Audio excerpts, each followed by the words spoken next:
Hey guys, Model Man Frank here. Looking at is the jig for the Erwa 8 glider.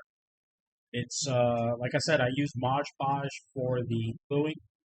Actually, working out pretty darn well. I mean, I'm very very surprised.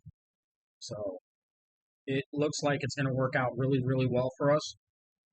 So I was just putting it over the frame, just playing with her a little bit. This glider will be built here on this channel, and I will be building it frame by frame, putting it together, doing a couple of build videos with you guys right here on the channel, on this setup right here, so you all can see how it goes. I'm tired of this thing falling over. Fits perfectly. I mean, I really am very happy. Thank you to my friend Ron, who helped me find this jig. Shout out to him. He doesn't have a channel, but he's a really good friend.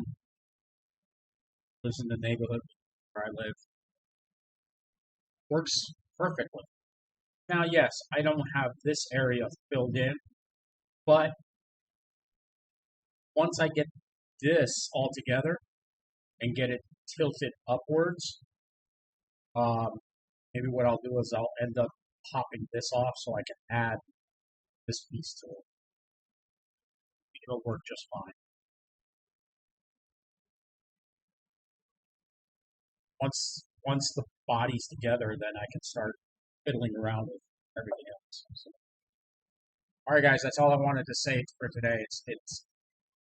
I really wanted to show you this and how it works out. I mean, you can see the gluing.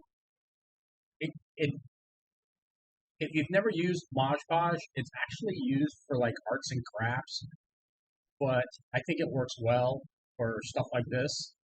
You can use it. It's basically glue. It's Elmer's glue, and you can use it on tissue paper. It's good for stretching, like making arts and crafts and things like that. You just want Elmer's glue. This is Elmer's glue. That's what this is. And it dries clear, so you can use it. You can even use it on plexi on your canopies because it will dry clear. So that's what's great about Mod Podge. That's basically what Mod. I think I paid for this. I think I paid like $11. This has lasted me. I've had this for almost a year now. So, all right, guys, stay tuned. We're going to start the build soon. I'm gonna this weekend. In the next video, you'll see me cutting out the formers. I'll be tracing out on a piece of wood, and then we'll cut them out on the jigsaw that I have here. And then after I'm done doing that, we'll fit them all here. So all in that video, I'll talk about that in that video. Okay? Stay tuned. More to come, guys. Model Man Frank out.